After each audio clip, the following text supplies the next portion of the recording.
지난 시간들을 통해 요한계시록 6장에 기록된 7인을 떼면서 백마와 붉은 말과 검은 말과 그 탄자들의 비밀에 대해서 말씀드렸습니다.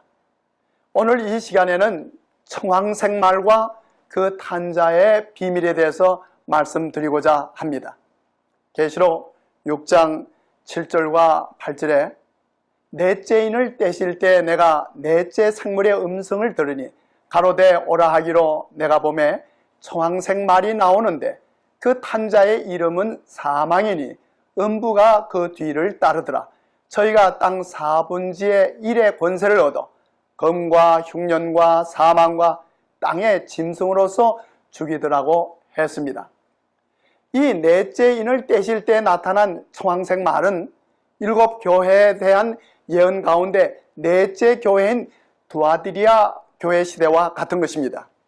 이는 유럽에서 종교개혁이 시작되기 전 로마 교회가 세계를 지배하던 중세기를 가리키는 것입니다.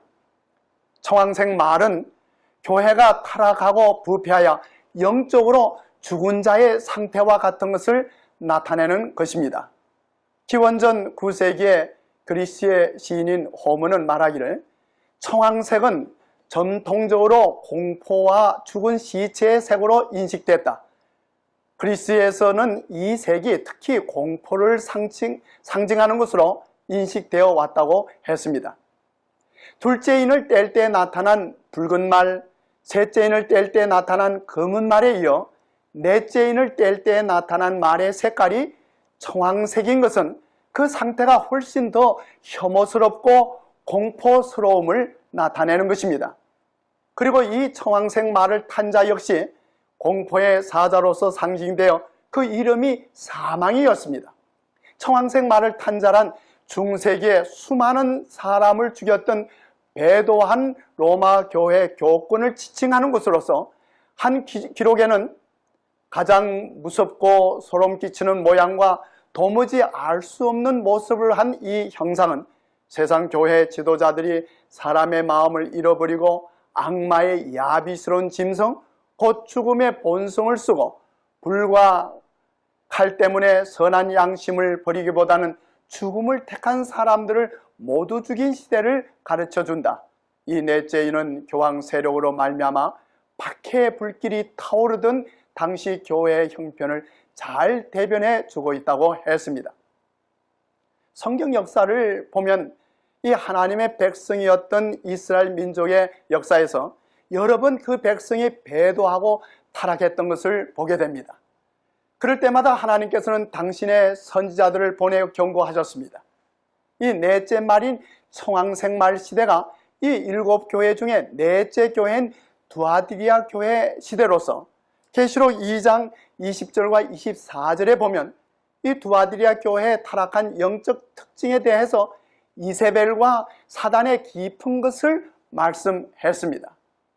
열왕기상 16장 30절과 31절에 보면 이스라엘 왕들 중에 가장 악명 높은 아왕이 이방인으로 우상 숭배 제사장이요 또 시돈 사람의 왕 엣발의 딸인 이세벨로 아내를 삼았습니다. 그런데 18장 4절에 보면 이세벨이 여호와의 선지자들을 멸했다고 했습니다. 그러므로 하나님의 백성으로서 이스라엘 백성이 가장 배도하고 타락했던 시대가 있었고 그 타락하고 배도한 백성들이 하나님의 참된 종들과 선지자들을 죽였던 것을 보게 되는 것입니다. 중세 로마 교회 시대가 마치 아왕과 이세벨이 통치하던 시대와 같이 가장 심각하게 배도하고 타락하여 사단의 깊은 것을 알지 못하는 이 청황색 말의 시대가 됐고 그 교권의 행패는 말탄 자의 이름과 같이 사망 그 자체가 되었던 것입니다. 그리고 청황색 말을 탄 자의 이름이 사망이라고 했고 음부가 그 뒤를 따르더라고 했는데 음부라는 말은 성경에서는 죽은 사람이 있는 곳 곧 무덤을 나타내는 말로서 이 잠언 7장 26절과 27절에 보면 대저 그가 많은 사람을 상하여 엎드러지게 하였나니 그에게 죽은 자가 허다하니라. 그 집은 음부의 길이라. 사망의 방으로 내려가느니라고 말씀을 했습니다. 이러한 말로 사망과 음부는 같은 뜻을 나타내는 말로 사용되어지고 있었던 것입니다. 첫째로 이 청황색 말탄자 곧 사망이 한 일은 이단 박명일이라는 이름 아래 수많은 그리스도인들을 죽인 것입니다. 중세 로마 교회에서는 그 교회의 가르침을 따르지 않는다는 이유로 참된 그리스도인들이 성경의 진리대로 충성스럽게 믿는 것을 죄로 정했고 그 충성된 그리스도인들을 박해하기 위해 법을 제정했던 것입니다. 종교 재판이란 이 로마 교회에서 중세기의 이교도들을 처벌하기 위해서 설립한 재판소인데 이 홀리 오피스라고 불렀습니다. 교황 루시어스 3세는 1184년에 교령을 발표하고 감독들로 하여금 지방을 순찰하여 이교에 혐의 있는 자는 정부 재판소에 조치하도록 했습니다. 같은 해 베로나 종교회의에서 종교재판제도가 설정됐던 것입니다. 그 후 교황 그레고리 9세는 1229년에 종교재판을 설정하고 특별재판관을 임명하여 교황청 직할로 두었다고 했습니다. 1231년에 교황 그레고리 9세는 이교도에 혐의가 있는 자들을 조사하고 저들의 신앙을 바꾸기 위한 강압수단으로 한 특별법정을 개설했습니다.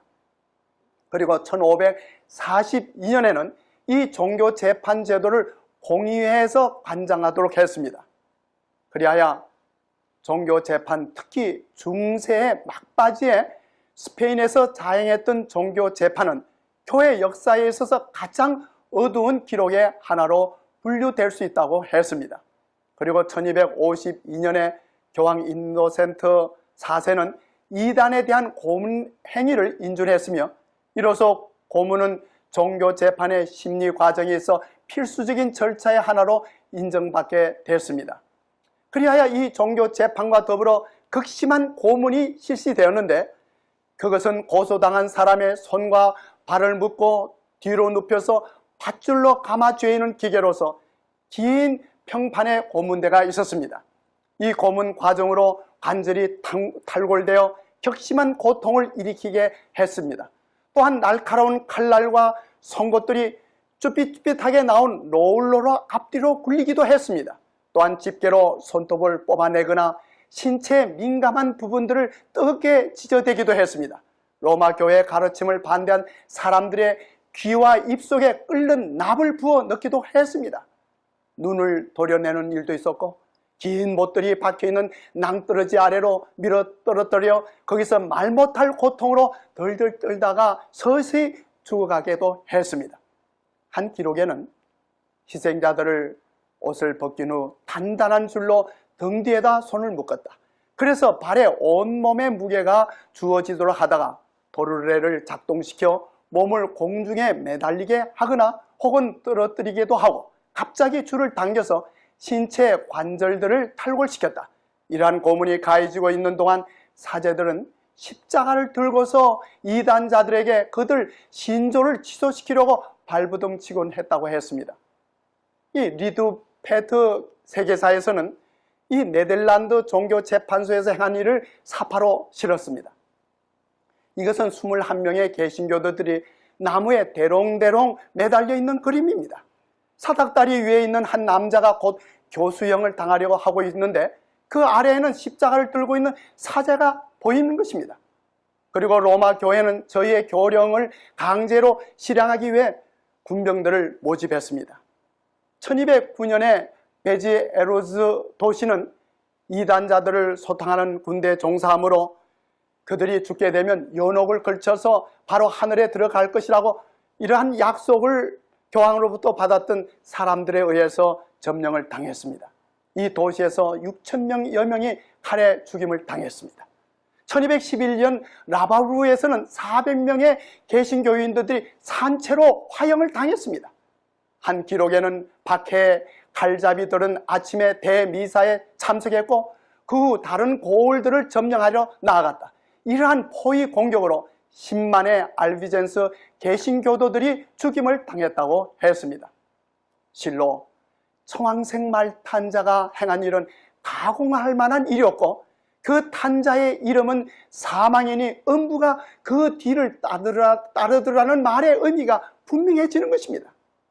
때때로 이 그리스도를 믿는 국민을 이단이라는 명목 아래서 저들을 제압하기 위해서 전쟁을 일으키고 이 일로 여러 100만 명의 사람들이 죽임을 당했습니다. 다음으로 청황색 말 탄자 곧 사망이 한 일이란 중세 로마 교회를 통해 일어난 십자군 전쟁을 생각 아니할 수가 없는 것입니다.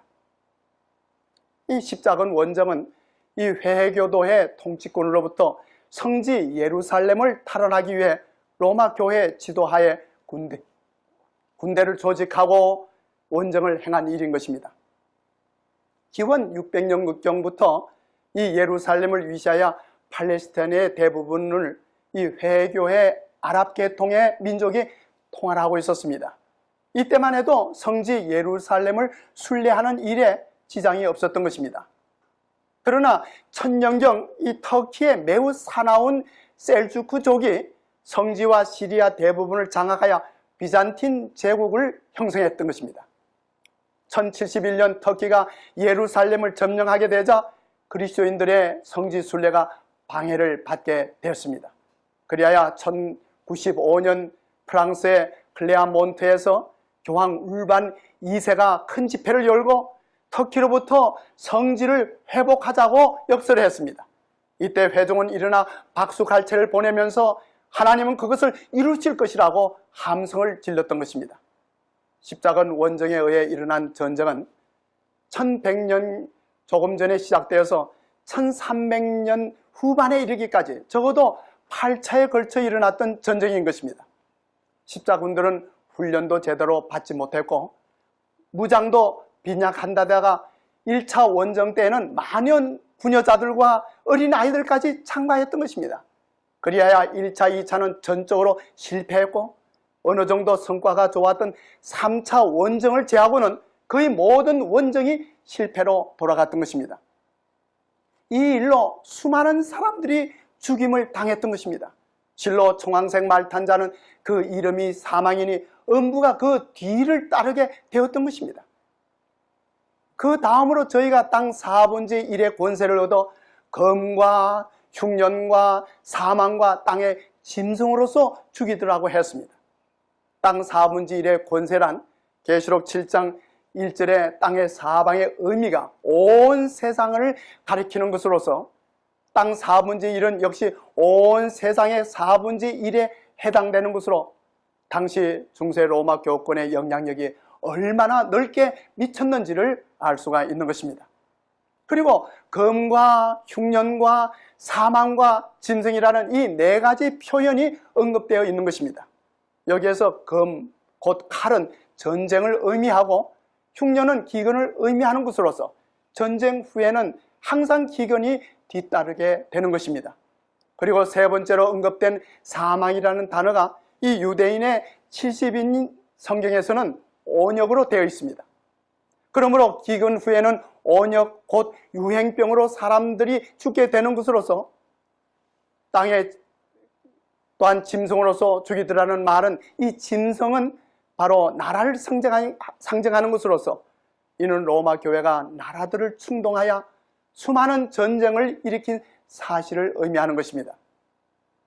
1618년부터 1648년에 있었던 이 30년 전쟁, 이 전쟁은 온 유럽에 일어난 마지막 큰 종교 전쟁으로 독일에서 이 개신교도들과 로마 가톨릭 교도와의 싸움으로 시작된 이 전쟁은 유럽의 대부분의 나라들이 참전하게 되었습니다. 그리고 수백만의 사상자를 냈습니다. 이 30년 전쟁은 피폐와 황폐 이후에 아무것도 얻지 못한 채 오랜 참극의 막을 내렸다고 했습니다. 그리고 에스겔 5장 12절과 17절에 보면 이 온역, 기근, 칼 그리고 짐승은 이 모두 죽음을 가져오게 하는 요소로서 언급되어 있는 것입니다. 이는 청황색 말 시대인 중세 로마 교회 시대와 그 탄자인 로마 교회 교권이 얼마나 철저하게 사람들을 박해했으며 참혹하게 죽였는지를 보여주는 확실한 예언적인 상징인 것입니다. 중세 로마 교회가 인류 역사상 기록된 어느 다른 단체보다도 제일 많은 무제한 피를 흘렸다는 사실은 역사를 아는 이는 누구나 의심하지 않는 것입니다. 중세 로마 교권이 그리스도인들을 박해하고 죽인 사람의 수는 적어도 5천만 명이나 되리라는 것이 역사가들의 주장인 것입니다. 그리하여 다섯째 인을 뗄 때 일어나는 장면은 앞서 내 인을 뗄 때 나타난 말과 탄자의 장면과는 전혀 다른 것으로서 계시록 6장 9절로 11절에 다섯째 인을 떼실 때 내가 보니 하나님의 말씀과 저의 가진 증거를 인하여 죽임을 당한 영혼들이 제단 아래에 있어 큰 소리로 불러 가로되 거룩하고 참되신 대주제요 땅에 거하는 자를 심판하여 우리 피를 신원하여 주지 아니하시기를 어느 때까지 하시려나이까 하니 각각 저희에게 흰 두루마기를 주시며 가라사대 아직 잠시 동안 쉬되 저희 동무 종들과 형제들도 자기처럼 죽임을 받아 그 수가 차기까지 하라 하시더라고 했습니다. 다섯째 인을 뗄 때의 시기는 이 일곱 교회 다섯 번째 교회인 사대교회 시대와 같은 시대로서 그 기간은 마틴 루터가 종교개혁을 일으키는 1517년부터 시작되는 것입니다. 그러나 넷째 인을 뗄 때 일어난 이 청황색 말탄자 곧 사망이 행했던 참된 그리스도인들을 박해하는 일은 이 다섯째 인이 떼어진 시기에도 계속 되어질 것이 상징되어 있는 것입니다. 물론 하나님의 말씀과 저의 가진 증거를 인하여 죽임을 당한 영혼들이란 넷째 인을 떼실 때 나타난 청황색 말탄자에 의해 죽임을 당한 영혼들로서 자기들의 억울한 죽음에 대한 하나님의 옹호하심을 탄원하는 것을 의인화법으로 표현한 것입니다. 그런데 이러한 박해는 종교개혁이 일어난 후에도 계속되었던 것입니다. 하나의 예로서 프랑스 파리에서 일어났던 일로 1572년 8월 24일 성 바돌로메 제일에 있었던 개신교도들에 대한 대학살인 것입니다. 이 학살은 파리에서 7일간 계속됐고 그 신교도들이 거주하는 모든 도시와 촌래계까지 번져나갔습니다. 그 학살은 연령과 성별을 구별하지 않았습니다. 천진한 어린아이들과 백발 노인도 가리지 않았습니다. 귀족과 농부, 노인과 청년, 어머니와 아이 그 모든 사람들을 함께 살육했습니다. 프랑스 전국에서 학살이 2개월간 계속되었는데 학살을 당한 신교도들의 수를 종교서와 서양사에서는 7만 내지 10만으로 추산하고 있는 것입니다. 학살의 보도가 로마에 이르게 되자 로마교회 성직자들의 기쁨은 한이 없었습니다.